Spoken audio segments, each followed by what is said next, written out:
we're going to start off by discussing some of the traditional approaches that we've seen working with our customers in vRealize automation. And kind of that first approach is a cloud template copy. So I'm going to be jumping back and forth here between my presentation. So get signed in. So this idea of cloud template copy, what we work with a lot of our customers with, when we first start talking with them in their environments kind of look like this. Typically out of the gate with vRealize automation, they'll start with a basic IaaS template. Maybe it's Linux, maybe it's a Windows deployment. And in a lot of those cases, they've taken and they've constructed these cloud templates so that they're deploying for a very specific use case. So Linux, this particular cloud template might be provisioned for my development environment, and it's getting deployed in my Atlanta data center. Then maybe I need to extend that out to my Portland data center. So I'm going to copy that blueprint or that cloud template.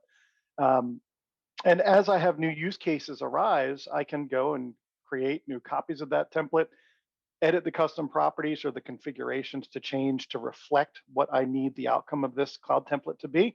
And then we can start to see at scale, though, this can produce quite a few templates inside of the environment. And then if you start to talk about this approach, maybe then we start to offer up some services where we're actually installing applications inside of these cloud templates as well. And this can become a very quickly out of control process and way to handle your cloud templates inside of vRealize automation.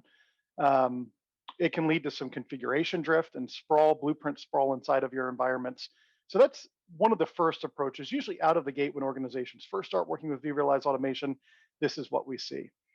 As they move down that kind of path to maturity and working with additional blueprints and figuring out how vRealize automation works, typically the second approach that we'll see is kind of this idea of leveraging the form inside of a request to drive the outcomes of the things that we're creating. But when we get into a lot of our customers' environments, it'll be things where maybe we select our project, we put in a deployment name. By the way, we can help to standardize this deployment name for anything inside of the environment so that we're giving meaningful information about what is contained inside of the deployment. You don't have to enter in unique deployment names every single time you come in here. But maybe then I go and select an environment and then a location, and then I go through and select an application that I want to deploy. But when we start to get beyond this kind of just basic custom form with all of these inputs in here starts to break down, because maybe for our organization, Apache should be installed on some Linux distribution. But in here, we can see that we have Windows systems being offered up, as well as CentOS and Red Hat. At this point, you really either need to be an infrastructure engineer to understand the decision-making process or the business logic that goes on behind the scenes, or you can go into Orchestrator and write some custom code to drive dynamic dropdowns inside of the interface here. And I've taken this approach in the past with dynamic dropdowns. You kind of drive the provisioning of the blueprints by writing that custom code. What can happen with dynamic dropdown, so it's extremely complex to try and troubleshoot when there are failures in the environment. It's introducing technical debt for the organization.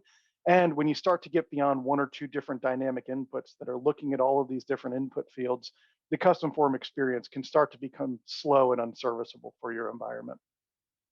As we scroll down and look at some of the other inputs, one of the other things that I will see customers do in a lot of cases, kind of exposing the different subnets inside of the environment.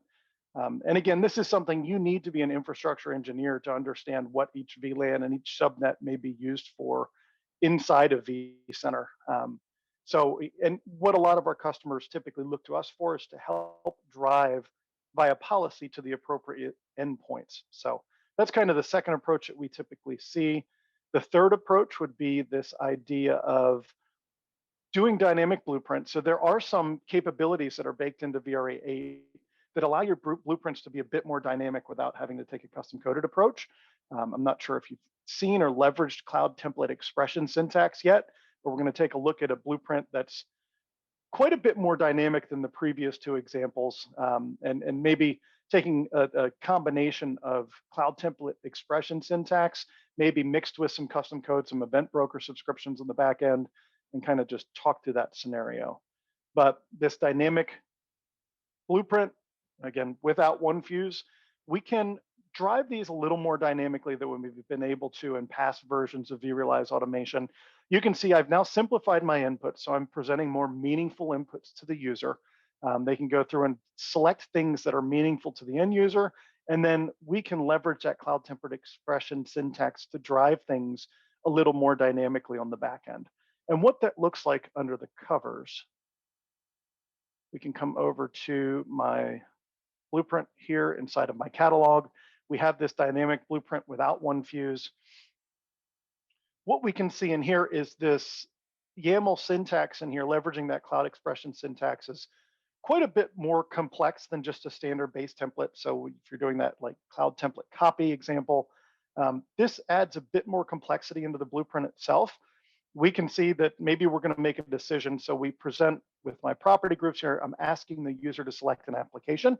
Maybe they select Linux or Apache and Apache Ansible Tower. We want to standardize on CentOS 7 for those particular use cases for those applications.